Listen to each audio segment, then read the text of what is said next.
नमस्कार दोस्तों, स्वागत है आप सभी का आपके अपने YouTube चैनल जीके फंडे पर। दोस्तों, आज की वीडियो में मैं आपको बताऊंगा कि गवर्नमेंट जॉब की वैकेंसीज निकली हुई है राजस्थान पोस्टल सर्कल में और डाक खाने में ये वैकेंसी निकली हुई है।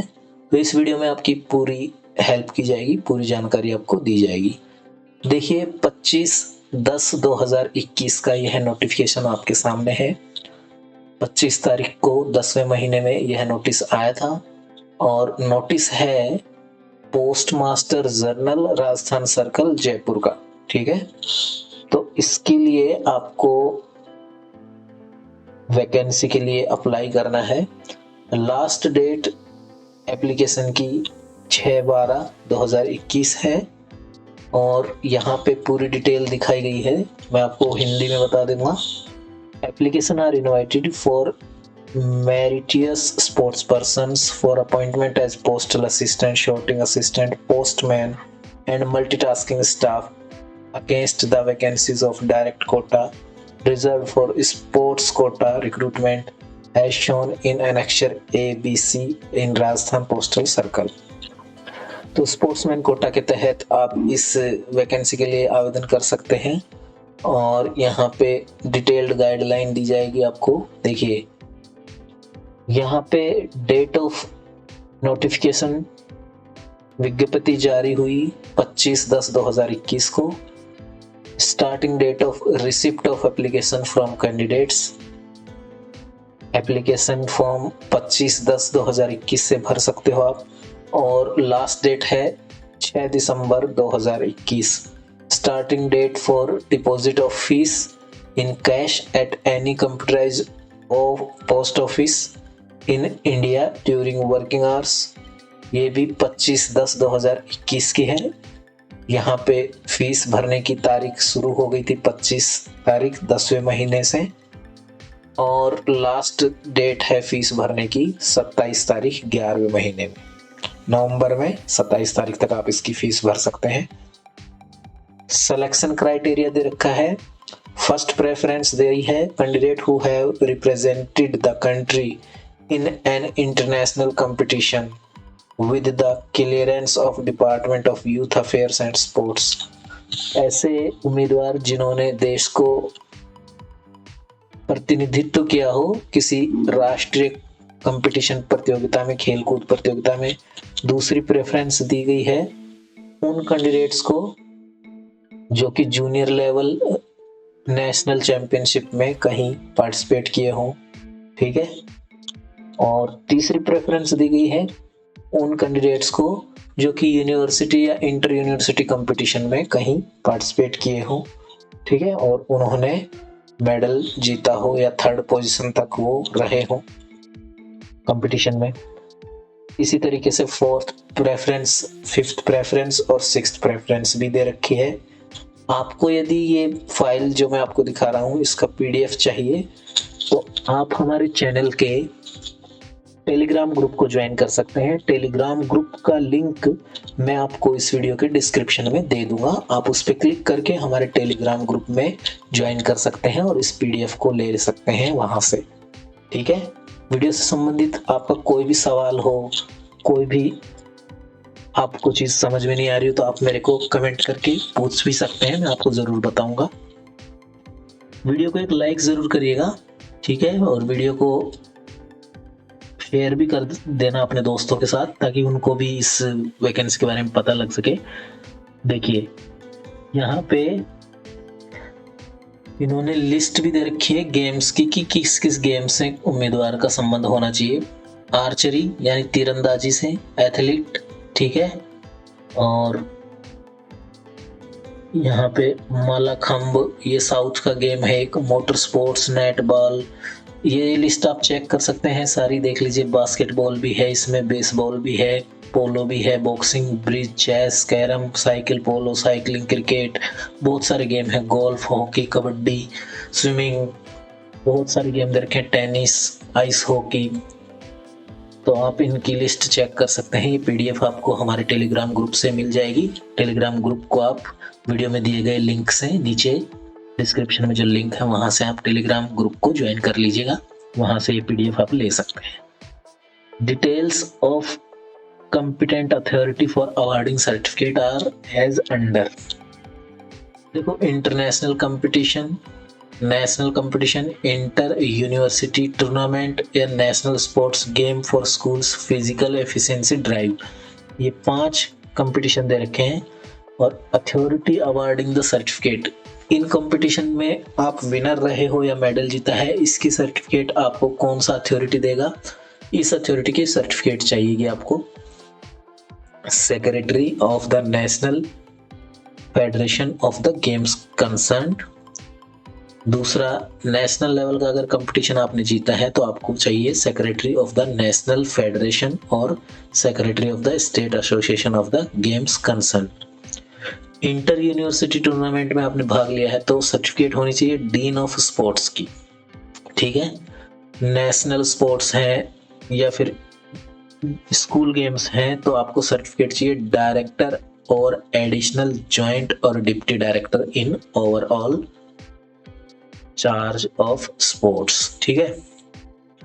फिजिकल एफिशिएंसी ड्राइव, तो यहाँ पे सेक्रेटरी और other officer in overall charge of physical efficiency in the ministry of education and social welfare, government of India, ये सर्टिफिकेट इनका होना चाहिए, ठीक है। एज के बारे में बात कर लेते हैं। तो एज लिमिट दे रखी है, एज आपकी काउंट होगी 6/12/2021, 6/12/2021 तक, ओके। इस तारीख को इतनी एज होनी चाहिए। अब एज कितनी होनी चाहिए मैं आपको बता देता हूँ। अगर आप पोस्टल असिस्टेंट या फिर शॉर्टिंग असिस्टेंट या पोस्टमैन के लिए अप्लाई कर रहे हैं तो आपकी उम्र 6/12/2021 को 18 से 27 साल तक हो सकती है। इसमें भी आपको 3 साल का रिलैक्सेशन मिलेगा। अगर आप ओबीसी से बिलोंग करते हैं 5 साल का रिलैक्सेशन मिलेगा, अगर SC ST से बिलोंग करते हैं, ठीक है। और अगर आप गवर्नमेंट सर्वेंट हैं किसी भी कैटेगरी में, in accordance with instruction issued by central government time to time, तो भी आपको 5 साल का रिलैक्सेशन मिल जाएगा। मल्टीटास्किंग स्टाफ के लिए अप्लाई करना चाहते हैं तो आपकी उम्र जो है 18 से 25 साल होनी चाहिए 6 दिसंबर 2021 को, ठीक है। इसमें भी आपको 3 साल का रिलैक्सेशन मिलेगा अगर ओबीसी कैंडिडेट आप हैं, 5 साल का रिलैक्सेशन मिलेगा अगर SC ST कैंडिडेट हैं आप, और अगर आप किसी गवर्नमेंट कैटेगरी में जॉब करते हैं तो, ठीक है। नोट करके लिखा हुआ है, in addition to special relaxation of upper age limit up to a maximum of 5 years for all categories will be admissible. This concession will be admissible only to sports person who satisfy all other eligibility conditions related to educational qualification. It's, ठीक है। अब देख लेते हैं आगे क्या लिखा हुआ है। एजुकेशन क्वालिफिकेशन की बात अगर करें तो आपके पास 12वीं कक्षा पास की सर्टिफिकेट होनी चाहिए, 12th पास आप होने चाहिए। और सेकंड पॉइंट लिखा हुआ है, the candidates will be required to furnish certificate of basic computer training for a recognised computer training institute before issuance of appointment letter, ठीक है। कि आपको एक सर्टिफिकेट देना है बेसिक कंप्यूटर ट्रेनिंग का, ठीक है। और अपॉइंटमेंट से पहले आप ये बेसिक कंप्यूटर ट्रेनिंग की सर्टिफिकेट आपको देनी पड़ेगी। जब अगर आपका एग्जाम पास हो जाता है और आपके पास अपॉइंटमेंट लेटर आता है तो अपॉइंटमेंट से पहले आपको देनी पड़ेगी। अभी अगर आपके पास सर्टिफिकेट नहीं है तो कोई दिक्कत नहीं है, ठीक है। आगे क्या लिखा हुआ है, computer training certificate from central government, state government, university या बोर्ड्स। और कंप्यूटर ट्रेनिंग की सर्टिफिकेट सेंट्रल गवर्नमेंट की हो सकती है, राज्य सरकार की हो सकती है, विश्वविद्यालय की हो सकती है या किसी एजुकेशन बोर्ड की हो सकती है, ठीक है। ये भी एक्सेप्टेड होंगी, ठीक है।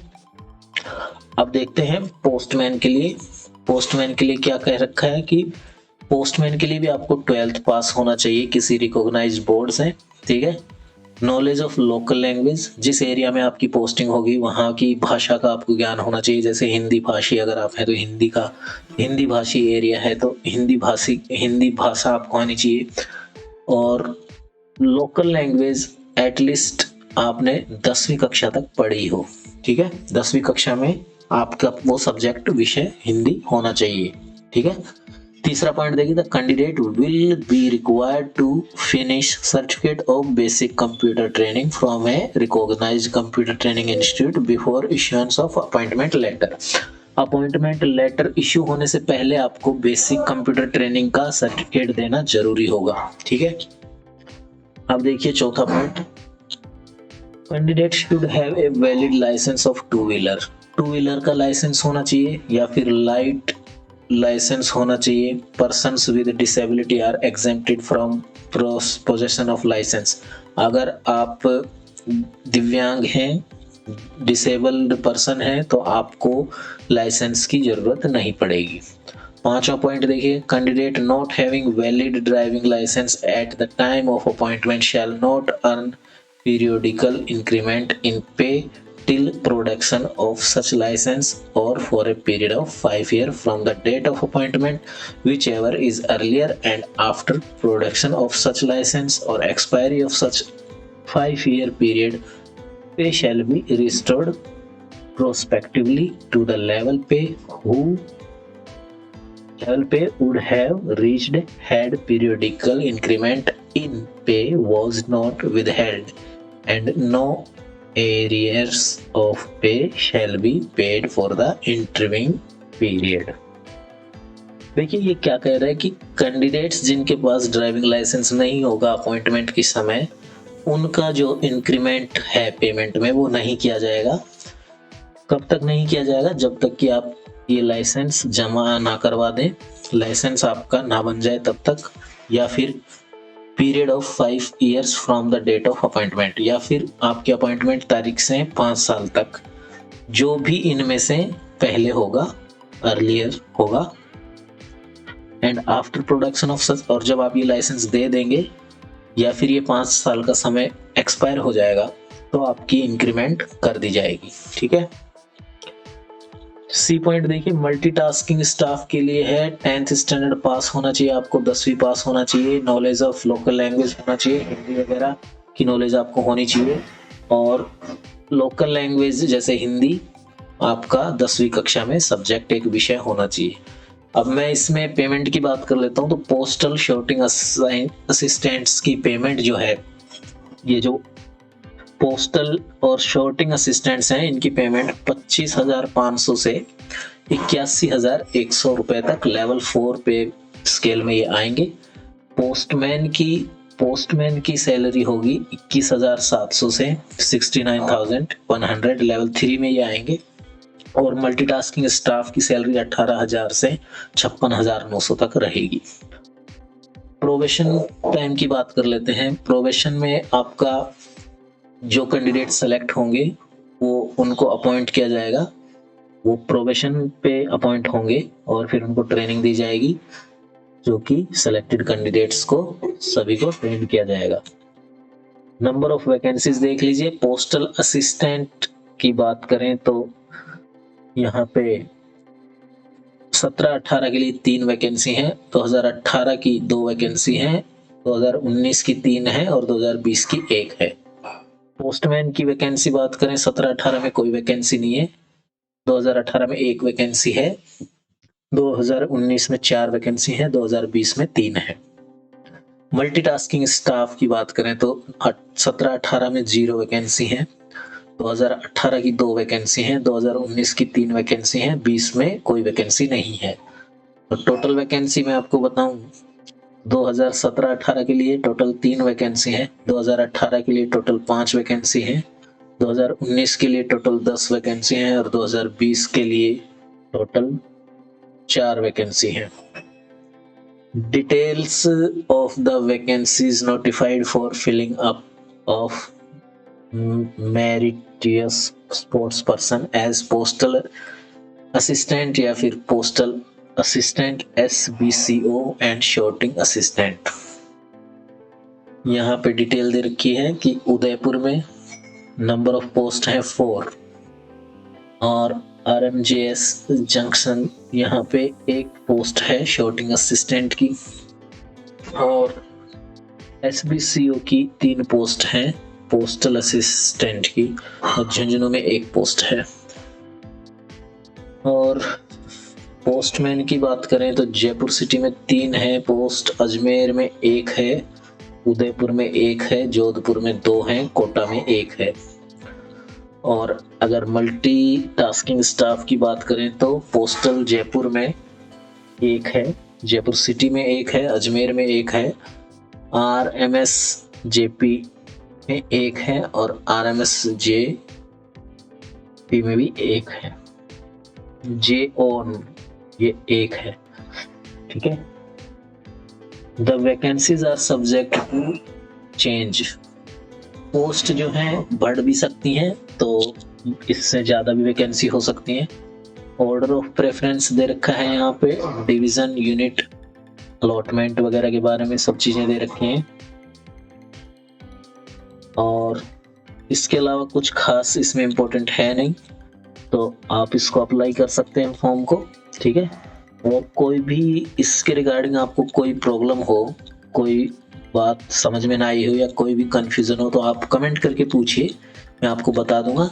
और ये अधिक जानकारी के लिए आप हमारे टेलीग्राम चैनल से भी जुड़ सकते हैं। टेलीग्राम चैनल का लिंक मैं आपको वीडियो के डिस्क्रिप्शन में दे रहा हूँ, उस पर आप क्लिक करेंगे डायरेक्ट हमारे टेलीग्राम चैनल से जुड़ जाएंगे। तो चैनल को सब्सक्राइब कर लीजिए और ऐसी ही और भी सरकारी नौकरियों की जो वैकेंसीज, नोटिफिकेशन, विज्ञप्तियां आती रहती हैं मैं आपको समय समय पे बताता रहता हूं। तो हमारे चैनल से जुड़ जाइए बेझिझक और साथ के साथ सब्सक्राइब बटन के बगल में जो घंटी का आइकन है उसको ऑल पे सेट कर लीजिए ताकि हमारे वीडियोस की नोटिफिकेशन आपको सबसे पहले मिल सके। मैं मिलता हूँ अगले किसी वीडियो में। Till then take care, bye bye.